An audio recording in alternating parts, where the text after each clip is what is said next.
Welcome back to the Rugby Rundown with Jan de Koning from Rugby Unfiltered. And Jan, it was an interesting weekend. You wrote a very, very good article in Rugby 365. I'll put the link down in the description below. And you said a very special time for South African rugby. And talk to me about that firstly before we get into the nitty-gritty. MV, yes. Let's just correct the quote. The quote comes from Kevin Foote, the SA under 20 coach. He said, rugby is in a very special place in South Africa. Now, what he means by that is currently we are back-to-back World Cup champions. We are back-to-back rugby champions. That's the Sanzar tournament. We are back-to-back under 20 world champions. And we also back-to-back Sevens world champions. Then also in the past 12 months, South Africa, the Springboks, have beaten every single top tier one country. All six Nations countries in a 12-month period. It's the first time ever that's happened, that you beat all six Nations teams and all three Sanzar opponents. So that's the top 9 teams. It's a whitewash over a 12-month period. It's never been done before. So South Africa is the first team to do that. Usually you lose one test here or there at the end of the year. South Africa has gone 12 months without losing. I know there's some more to come at the end, but I think we're on 11 test unbeaten run. Certainly from my perspective, it's the first time I've seen. I mean, I've been in the game for 45 years, and I've seen some really special times. We talk of 95, we talk of 23. I've seen some very, very special times. Even as a non-journalist, I mean, I saw the 74 Lions, I saw the 76 All Black tour. I mean, I was at every game at Ellis Park. So I've seen some special. I've had some really. I've been privileged to enjoy some really good rugby in my lifetime. But I think we are in a special place now. As African rugby in general is in a very special place. I mean, the conveyor belt is coming through. The talent identification is working through.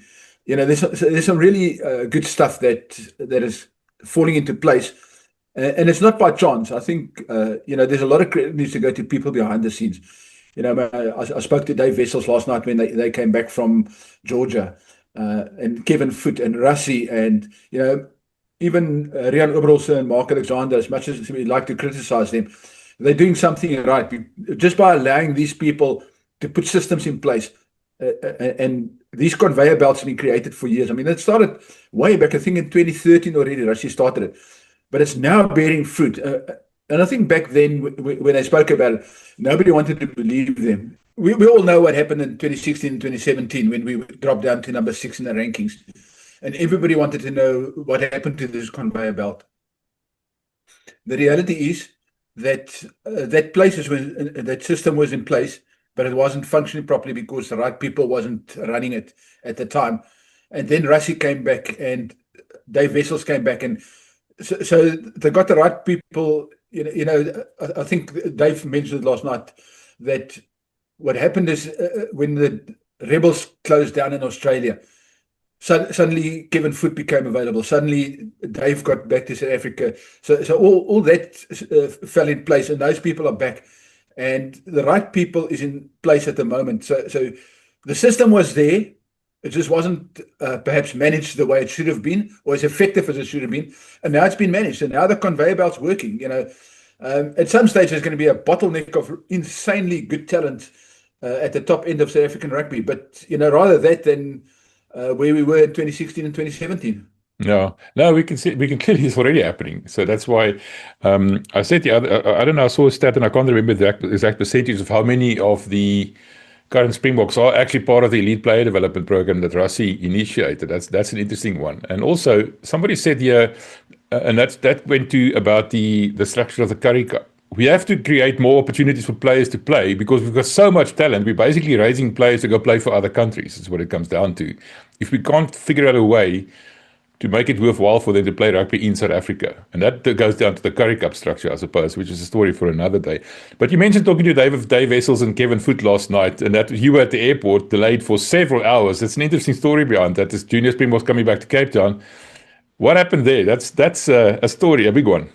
Yeah, so what happened is obviously they arrived all in block at OR Tambo, and then they had a media briefing there with Mark Alexander and all the big guys there. So the big arrival press conference was at OR Tambo. then they all got connecting flights to different parts of the country, so they dispersed basically. So the Cape Town contingent, which included Kevin Footer and Dave Wessels and the Cape Town contingent of players and officials, they got on a plane, on a flight, FlySafe Air. I'm not mentioning it because it's something bad with FlySafe Air. Just FlySafe Air, the flight is a sponsor of SARU, so all these guys were on FlySafe Air. And they were about over Bloemfontein. They were flying back around about Bloemfontein. That's in the air, not in the ground. I would hope so. Some lady. Yeah. We've seen some planes land on highways, but this wasn't the case. So some lady collapsed in an aisle. Dave Wessels saw this. He gestured to the team doctor, the under 20 team doctor, to come and assist this woman. And by the time the doctor got to her, she had no pulse. And he resuscitated her in the aisle, in the mid-flight. He resuscitated this woman. The captain turned the flight around because it was quicker back to Joburg than to Cape Town. He turned the flight around, and they dropped off, and they managed to resuscitate. The doctor managed to resuscitate this woman. And obviously she's now receiving further treatment. They don't just send you home. You actually go to a hospital. But yeah, so what happened is they had to disembark all the luggage because they had to find her luggage first. And it's not the first time it's happened that somebody falls ill on the flight. They turn the flight around, they go back to Joburg. It's happened quite a couple of times. And so this woman was then taken to hospital. Her luggage disembarked, other luggage load, and so a flight that was supposed to arrive just before 4 o'clock yesterday afternoon eventually arrived at 7:15 last night. And yeah, I won't mention the player, but one of the very prominent players in the team, when I asked him afterwards, so you can have a nice evening's sleep now, he says, "Nee, nou gaan ons braai." So, he wanted to be home and have a braai, and that's all he wanted to do. So the fact that the braai is going to start at 9 o'clock at night doesn't matter. So I'm sure there'll be a few liquid refreshments involved in that braai, as South Africans happen to do when they have a good braai. But yeah, I mean, they eventually arrived and everybody was safe, and it's just amazing that they were fortunate that they had this doctor, well-equipped doctor on the flight. So it's fantastic. And that's how I actually joked with Kevin Footer. I said, "You guys getting quite used to waiting?" That's when the story came out, when I asked him, and they explained to us what really happened. But because you remember at the final before the France final, lightning delayed them for about 45 minutes. So the final started, and now even I joked with him on Saturday night. I said to him, the weather played along for us because we wanted to do what the Springboks and the under 20 team, and he laughed about that, And then last night again, and I said to him, "It's like you guys are getting quite good at waiting on airports, so on airplanes and places." So he said no, and then I explained. But it's a very interesting time. It's a very, very good team, same as last year with Riley's team. These guys are such a wonderful, refreshing bunch of guys. I think also the culture in that team is very, very good. You can just see it. I mean, I don't even mind them all calling me anymore because it's just a culture thing, a respect thing, and they are an amazing bunch of guys and really talented. So, well, newsflash, Jan, jy is 'n oom. I am also an oom. Yes, I now I'm a proper Madalla, but that's yeah. Yeah. But let's talk about going back to the Springboks quickly. I want to talk about under 20s just now, but firstly go back to your article, because the interesting point about that article was the Telegraph in London wrote that South Africa the team that beat England should be the number 1 team in the world. The team that beat Scotland should be number 2, and the team that beat Wales should be number 3. But the best part of that is that the actual best Springbok team hasn't even played yet. So let's talk about that first, and then I want to put that into context, because I'm thinking, everybody's focused on how good South Africa is and how good and almost New Zealand is. And I think we're losing track a little bit of how good France is. We shouldn't lose sight of that. But let's talk about that statement about South Africa's, juggled sides and rotated sides being as actually the best teams in the world. I mean, that's a bit far-fetched, don't you think?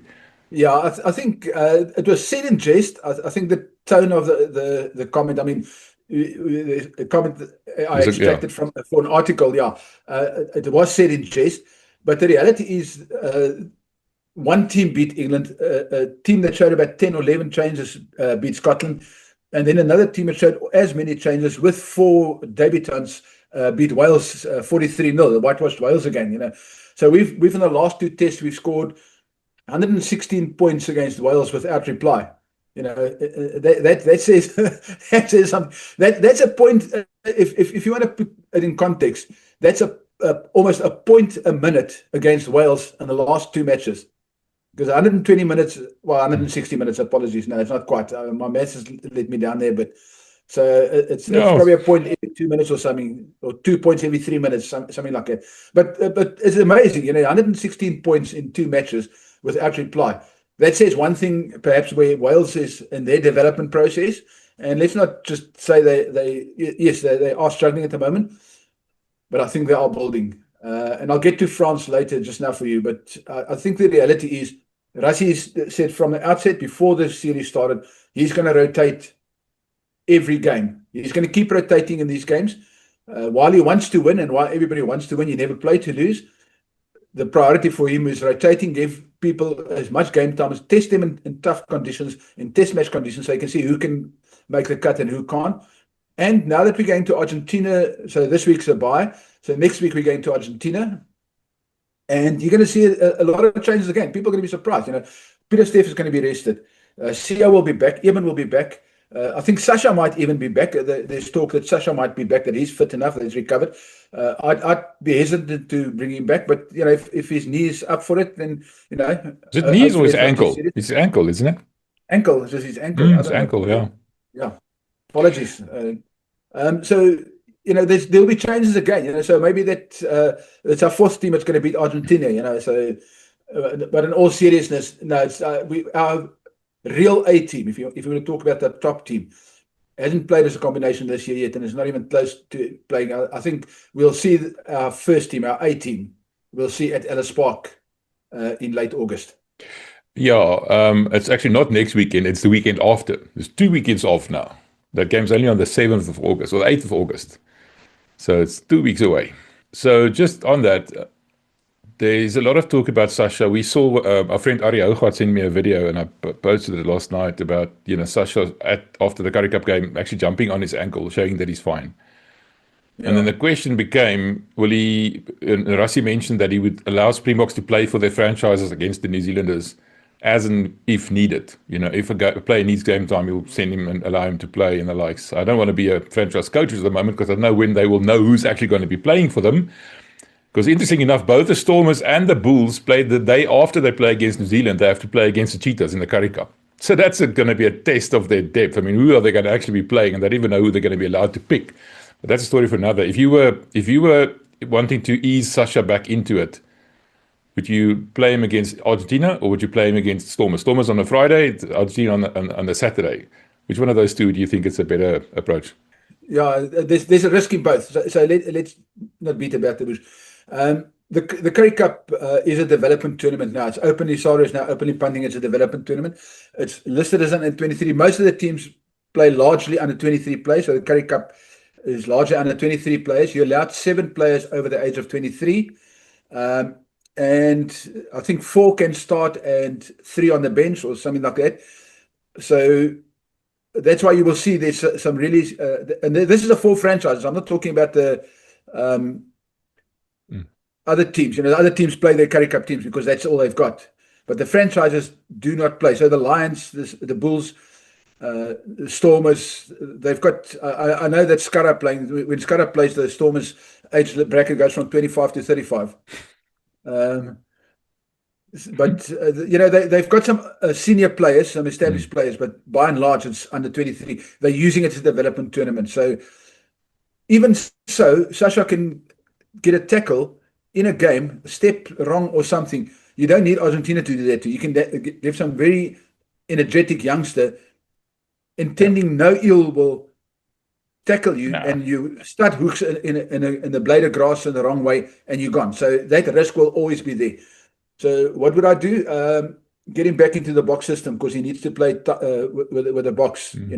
So I think that would be, he will be training with him. Just remember, like you said, it's going to be 2 weeks, 2 Saturdays of. So this week the players are off, so nothing happens this week. So they probably announce the team over the weekend or closer to the weekend or Sunday, and then that team will get together and fly off to Argentina. So they'll be in training for 2 weeks. So he'll be back in the box system, and he's fine.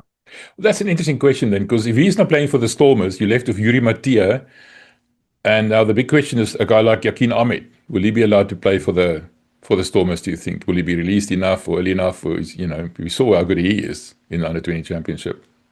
What do you think? Yeah, the Under-20 players will definitely be released to their franchises. So they are being released to their franchises. I'm sure they'll get this week off as well, just to look their families in the eye again, and have a couple of guys. And then they'll be playing for the franchises. So yeah, we'll see a lot of the youngsters playing for their franchises. Yeah. Now I'm just wondering, will they play against the All Blacks, or will they play against the Cheetahs on the same weekend? That's all I'm getting at. It's it's going to test the depth. So the Cheetahs match. That's why I said to you the Currie Cup is under 23 players. So that's a different team. So the Stormers URC team trains differently, even though they train at the same venue. It's 2 separate teams, just like the Bulls will have 2 separate teams training and preparing for the All Blacks. The Lions have 2 separate teams. You can see the Lions Currie Cup team. You can see there's none of the URC players. There are very few of the URC players. So the 4 franchises playing the All Blacks have got 2 different teams. One's preparing. I mean, Johan Ackerman said to us after the Currie Cup, after the URC final, that these players are going to build up towards the All Black game, and then they stop again and they start a new preseason. So it's like a very stop-start, and it'll be like it for all 4 franchises. Yeah, it's a problem. It will be up to the Stormers management to decide where those players play. Do they play in the Currie Cup, or do they prepare with the URC team? Yeah, my question is just these are under-20 players, so they're actually qualified to play in the Currie Cup as under-23 players. But they're so good, they will probably play in the URC side. You know where I'm going with it. That's more. I agree. That is a question. It's up to John Dobson and his management as what they want to do. I mean, there's the option they can actually play them in the under-20 Currie Cup. There's an under-20 tournament that's also ongoing. So some of these players might even play there, So you can spread. You can give these guys proper game time now. You can spread them between the under-20 tournament, between the Currie Cup, and in some cases against the All Blacks, and then start preparing for the URC again. All right, now we talked about the Springboks not having played their first team. That's been a bit of a bugbear of mine. People are going to say, no, MV, going on about it again. But it is a problem for me. I'm worried about the fact that our best team is only going to be playing against the All Blacks together for the first time. Whereas the All Blacks have had plenty of opportunity to, own their team and get to the best players and everything else. Rassie doesn't seem to be bothered about that. I'm not questioning him in any way. He obviously knows better than we do. I'm just wondering about that because we saw what the lack of cohesion can do. We saw it against Scotland with those gaps they hit us with on defence. We saw it against England. It was a bit haphazard, and it looked a lot better in terms of defence against Wales. You don't null a team by chance. But the point is that lack of cohesion. A guy like Sia hasn't played. When last did he play? Luet, when last did he play? Eben, when last did he play? So never mind the fact that they haven't played together. They haven't played at all. That to me is a bit of a worry. So Rassie is quite open about and honest about that. He says the rotation and testing players. So he likes to refer to it as testing players under pressure in test match circumstances, which is fine. You can see who can cope and who can't cope. So.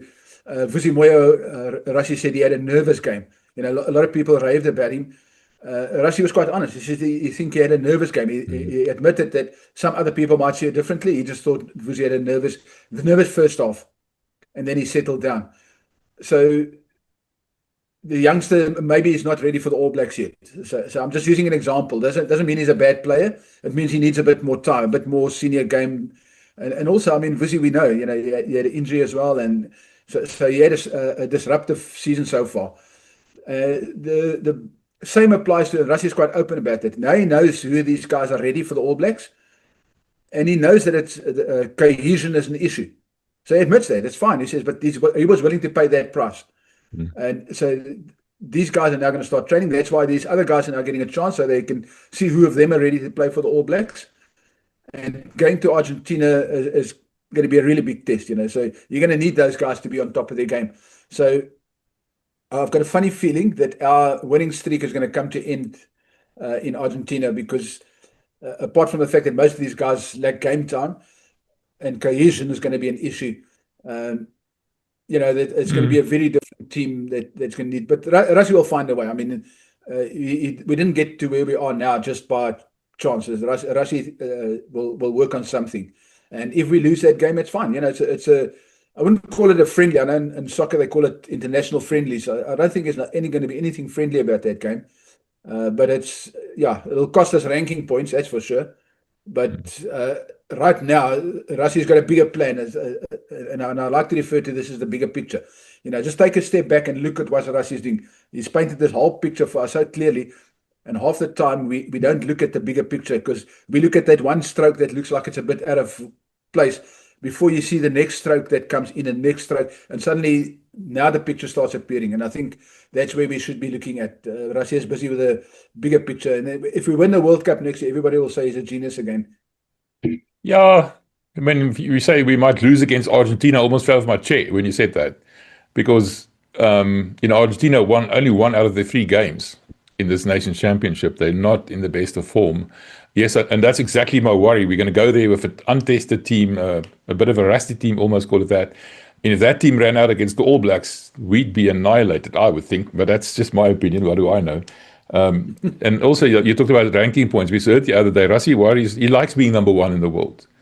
And we saw against Wales, we scored no points, no moving up or down, because Wales is so far behind us on the rankings, it doesn't make a difference. But New Zealand moved up because they beat Ireland convincingly, and they scored a lot of points, moving up on the, at least for us, when we play against Argentina, we might lose points. New Zealand doesn't play against an international team, so they might not overtake us, but I mean, that's getting a bit risky if you ask me, but yeah. Yeah, let's move on. I want to talk about France, and I'm worried that we're so obsessed with what happens to South Africa and New Zealand, greatest rivalry, it's all we're talking about is bubbling under nicely. Talking of which, tomorrow we'll on the Lekker Rugby Pod, we'll have Martin Devlin again. Good value. I have to stay up very late tonight to be able to talk to him. But anyway, that's a story for another day. I'm worried about the end of the year, for example. France plays Fiji, South Africa, and Argentina. Those aren't that difficult, except for South Africa. That's going to be a humdinger. New Zealand plays the opposite of what we did. They play Scotland, England, and Wales. And then I'm a little worried. I think there's a very good chance that New Zealand might end up top of the log in the Northern Hemisphere with France, and we, with all our building depth and everything else, might not even be in the final. What do you think about that? Yeah, no, it's a reality. It's a possibility that we might be overtaken by New Zealand. The other, and it's one of those things. Russia said even before everything started, and again, I'll keep referring to the bigger picture. He was well aware of the bigger picture, but he needed to build and get certain answers to certain questions,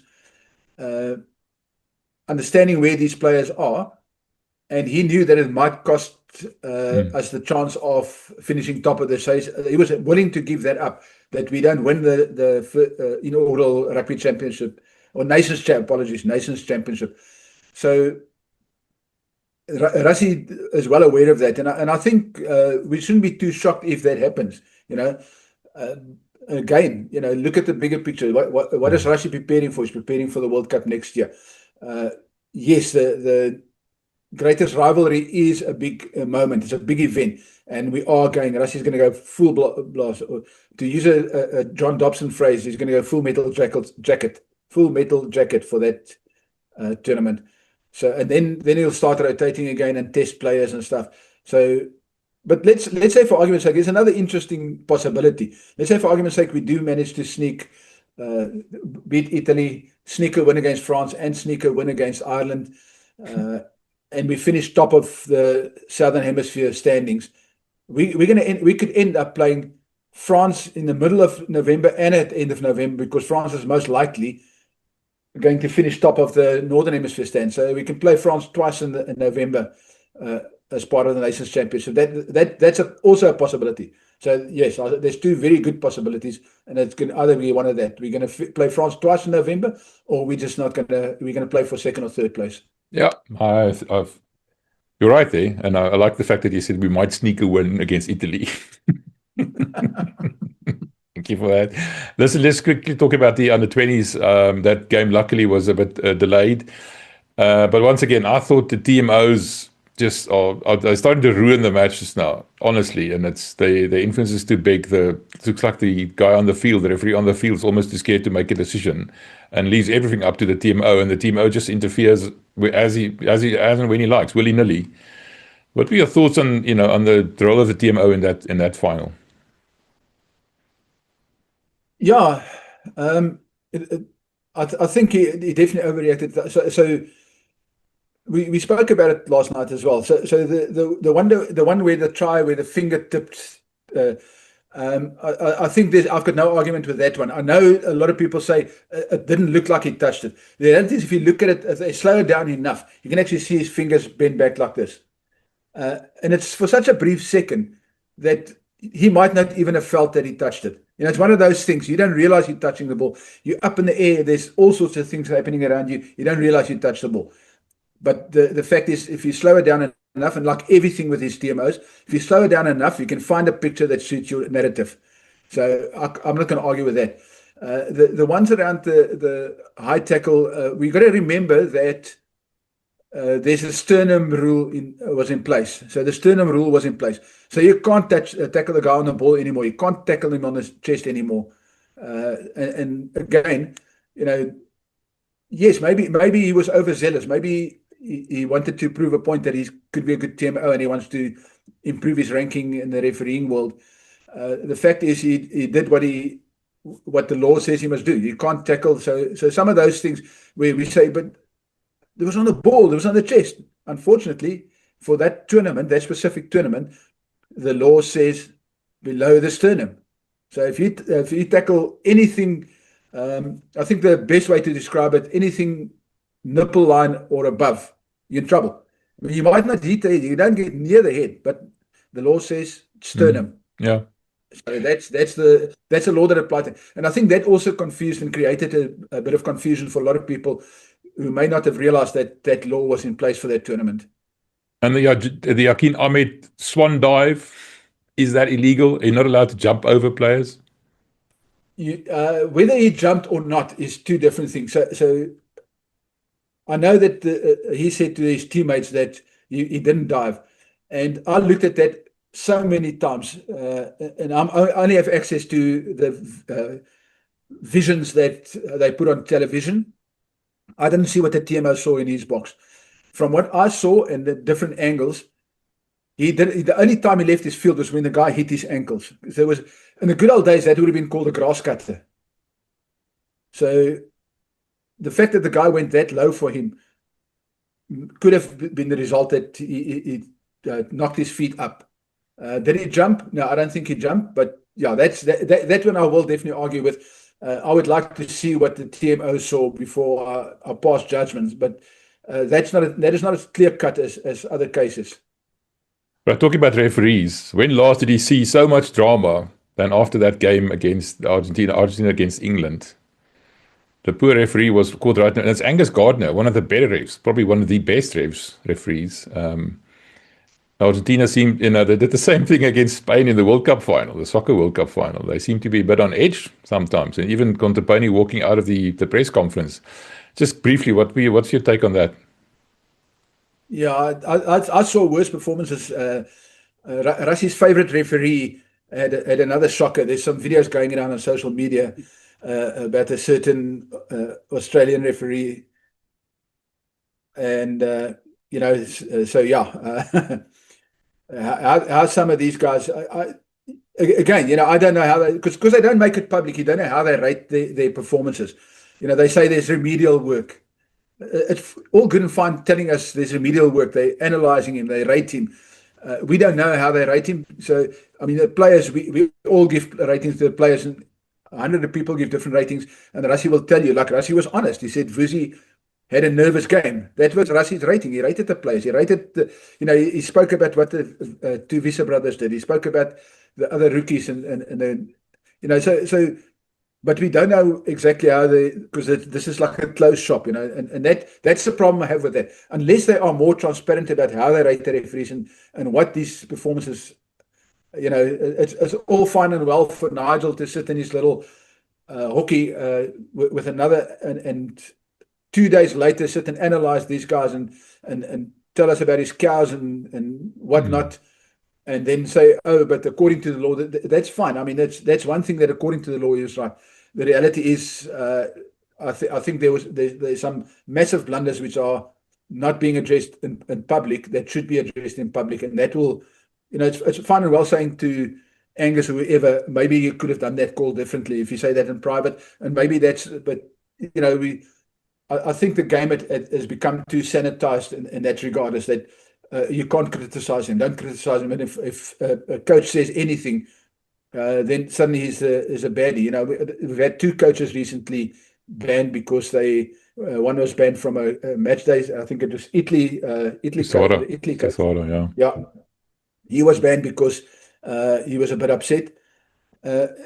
So these guys are not robots. It's an emotional event. I mean, we get emotional on a Saturday afternoon when we watch the TV. Imagine those guys when, win or lose, it's important for them, So, yeah, I think if there's one thing in the game that I feel is lacking is transparency around refereeing, rating, and what happens if they don't do well, and, are they... Because next year the guy's not playing, not involved in a match of officiating this weekend, and if you dare say that he's being dropped or axed or stood down, then they will say to you, oh, he wasn't going to referee anyway. It's just part of the norm. That sort of smoke and mirrors rubbish must stop. Just be honest and transparent about exactly how you deal with guys that make mistakes. Yeah, they're saying the thing with Quesada, for example, is to protect the referee from online abuse and the likes. Because if the coach sees his way open to openly criticize him, then it opens the door for the trolls and everyone else. And it's a real thing. I mean, the guys get death threats and everything else. But like you just said, if it was more transparent, then afterwards World Rugby would say, listen, this and that guy had a poor game and whatever. Like the players get ranked, like you just said. Maybe it'll take the heat out of it almost. If the ref did make a mistake. Yes, we did rank him. He wasn't as good as he should have been. That kind of a thing. Yeah, I don't know. I don't have the answers. It's just an interesting thing. Jan, I have to let you go. We've been at it for a while now, so thank you for that. Thank you for making time for us. I know you spent a late night at the airport and everything else, so yeah, thank you for making time for us. There's good coffee shops at the airport. Yeah, good coffee. Yeah, you waited how many hours? So that's a good one. Thanks, man. Appreciate it. Talk to you next time. Cheers. Thank you very much. Till next week. Cheers.